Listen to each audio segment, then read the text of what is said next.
ഒരു ഗർഭിണിയായ ഒരു സ്ത്രീയെ, ഒരു ഇന്ത്യൻ പൗരനായിട്ടുള്ളൊരു സ്ത്രീയെ അവരുടെ കുഞ്ഞിനോടും ഭർത്താവിനോടൊപ്പം പിടിച്ചു കൊണ്ടുപോയിട്ട് അവരെ അതിർത്തിയിൽ പോയി തള്ളുമ്പം ഒരു മിത്രം അവൻ അനുഭവിക്കുന്ന ആഹ്ലാദം എന്താണ്? ഈ നോട്ട് നിരോധനത്തിൽ വർക്ക് ചെയ്ത അതേ മനഃശാസ്ത്രമാണ് ഇതിനകത്തുള്ളത്. ഇവിടെ മൊത്തം ഇവരാണ് ബംഗ്ലാദേശി കുടിയേറ്റക്കാരാണ്, വിദേശികൾ ഇവിടെ വന്നിട്ട് അടിഞ്ഞുകൂടിയിരിക്കുകയാണ്.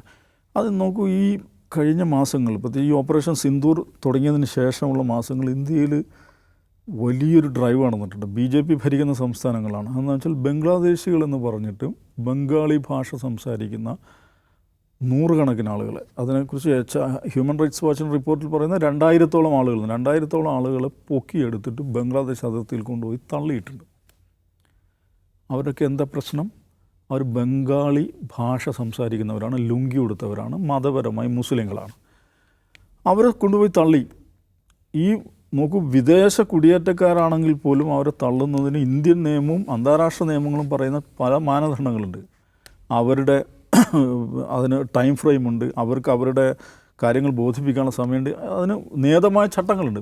ഈവൻ നോക്കൂ, ഇല്ലീഗൽ ഇമിഗ്രൻസ് ആണെങ്കിൽ തന്നെയും അതിന് ചട്ടങ്ങൾ, അതൊന്നും പാലിക്കാതെ ഗുജറാത്തിൽ നിന്നും മഹാരാഷ്ട്രയിൽ നിന്നും ഡൽഹിയിൽ നിന്നും ഉത്തർപ്രദേശിൽ നിന്നൊക്കെ ആളുകളെ പൊക്കിയെടുത്ത് എയർഫോഴ്സിൻ്റെ വിമാനത്തിൽ അസമിൽ കൊണ്ടുപോയി ഇറക്കി അവിടുന്ന് അതിർത്തിയിൽ തള്ളുന്ന കയ്യിൽ കുറച്ച് ബംഗ്ലാദേശി ടാക്കയും കയ്യിൽ വെച്ച് കൊടുത്തിട്ട്. അപ്പോൾ അങ്ങനെ പിടിച്ചു കൊണ്ടുപോയ ഒരു കുടുംബം, ഡൽഹിയിൽ നിന്നുള്ളൊരു കുടുംബം, സൊനാലി ഖാത്തൂൻ എന്ന് പറയുന്നൊരു സ്ത്രീ, അവരുടെ ഭർത്താവ്, അവരുടെ മകൻ, വേറൊരു കുടുംബത്തിലെ 3 പേർ, അങ്ങനെ 2 പേർ, അങ്ങനെ 6 ആളുകൾ അവർ കൊണ്ടുപോയി തള്ളി. അവർ വെസ്റ്റ് ബംഗാൾ ബിർഭൂം ജില്ലക്കാരൻ. ഈ സൊനാലി ഖാത്തൂൻ ഗർഭിണിയാണ്, ഫൈനൽ ട്രൈമസ്റ്ററിൽ നിൽക്കുന്നൊരു ഗർഭിണിയാണ്.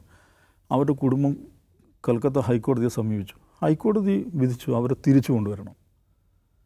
അവരെ ബംഗ്ലാദേശിൽ നിന്ന് ഇന്ത്യയിലേക്ക് തിരിച്ചു കൊണ്ടുവരുന്ന കൽക്കത്ത ഹൈക്കോടതി വിധിച്ചു. 4 ആഴ്ചക്കകം ഇതിൽ നടപടി എടുക്കണമെന്ന് പറഞ്ഞിട്ട് വിധിച്ചു.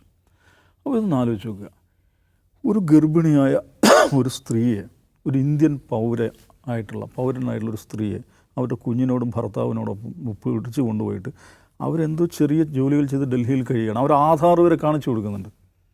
അതൊന്നും പരിഗണിച്ചില്ല. അവരെ അതിർത്തിയിൽ പോയി തള്ളുമ്പം ഒരു മിത്രം അവൻ അനുഭവിക്കുന്ന ആഹ്ലാദം എന്താണ്?